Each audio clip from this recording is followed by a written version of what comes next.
When planning to enjoy your retirement, it's important to understand how your pension can fit into this and how it can dictate when you can retire and how much you can afford to spend. In this video, I'll be giving you some top tips on how you can approach your pension plan. The first step is to understand what kind of pension you might have.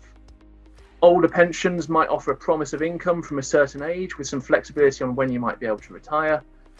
More modern pensions these days have an invested pot of money where it's your decision over how you invest that pot and when you then come to take the funds. So the first step is to understand what kind it is. You might have a few different ones between the promise of income and the invested pot. Once you know what kind they are, it's important to understand then how much they might give you. So get an annual benefit statement for each of them and figure out how much they might be worth now. Once you know how much they're worth now, there's usually an illustration provided in those statements to show how much they could be worth when you come to retire. You can then compare that against what it is that you might need to retire on to enjoy the retirement that you want to live. It might be that if you have a shortfall that you then need to start thinking about how you can top that up and how you can make some further contributions. When looking to manage your more modern pensions these days, like I said, it's a choice over how you invest the money. So it's up to you to choose which funds would be best.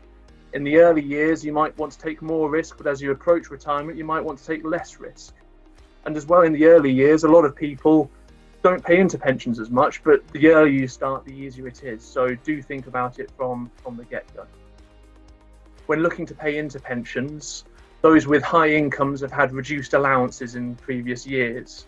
The rules changed in April 2020, so do check to see whether you have been affected by those changes. You might have a higher or lower annual allowance for pension contributions moving forward.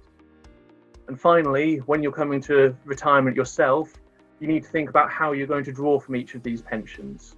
The new flexibilities that were introduced a few years ago aren't necessarily available in all pensions, so you have to check to see whether your pension allows you access in the way that you would want. In summary, it's understandable why some people don't take an active interest in their pensions, but it's important that you do get it right.